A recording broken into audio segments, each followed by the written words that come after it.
propose une petite vidéo sur l'échantillotech, ou plus précisément, est-ce que l'échantillotech est obligatoire en industrie alimentaire? Alors, tout d'abord, soyez rassurés, si vous n'avez pas d'échantillotech, celui-ci n'est pas obligatoire. Donc, ce que je vais vous proposer à travers cette vidéo, c'est vous présenter les avantages et les inconvénients d'avoir un échantillotech en place. Ensuite, si vous avez cet échantillotech en place, ce qu'il faut prévoir et surtout les précautions à prendre.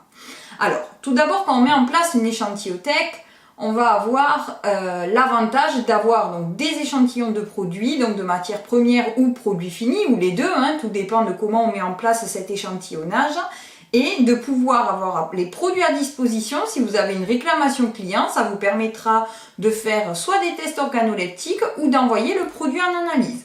L'inconvénient de l'échantillotech, c'est que ça prend vite beaucoup de place, surtout quand on a des produits finis ou même des matières premières qui ont une longue durée de vie. Ensuite, la taille de l'échantillotech. Alors, la taille de l'échantillon plutôt. Donc l'échantillon doit avoir une certaine taille. Alors à travers cette vidéo, je ne peux pas vous donner la quantité exacte que vous devez garder de votre échantillon. Ça dépendra vraiment de vos produits. Et du coup, voilà, donc je ne peux pas aujourd'hui vous donner de réponse précise à travers cette vidéo, mais si jamais vous avez des questions avec des exemples concrets, etc., je me ferai un plaisir de vous y répondre. En tout cas, il faut garder un échantillon suffisamment important pour pouvoir envoyer vos produits en analyse.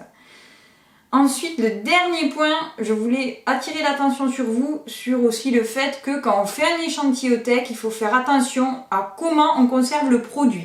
Je vais prendre un exemple très courant, par exemple dans les coopératives agricoles, on stocke le grain souvent, donc on le stocke en silo, et puis deuxièmement, on va stocker l'échantillon dans des gros bidons bleus en général, voilà, et du coup on les stocke là-dedans pendant plusieurs mois.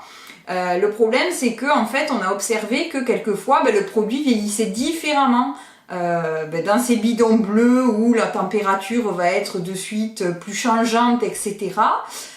Par rapport au silo, et du coup quand on fait une analyse quelle qu'elle soit, en mycotoxines par exemple, on peut avoir des résultats nettement différents sur l'échantillon que sur le produit qui est encore en silo. Donc faites attention quand vous faites des échantillotech de bien garder le produit dans des bonnes conditions de conservation pour pouvoir avoir des résultats d'analyse représentatifs, et même quand le produit s'y prête, des résultats organoleptiques représentatifs. Voilà. Donc n'hésitez pas à poser vos questions à travers la chaîne YouTube ou nous écrire directement à partir de notre site axelgroup.fr.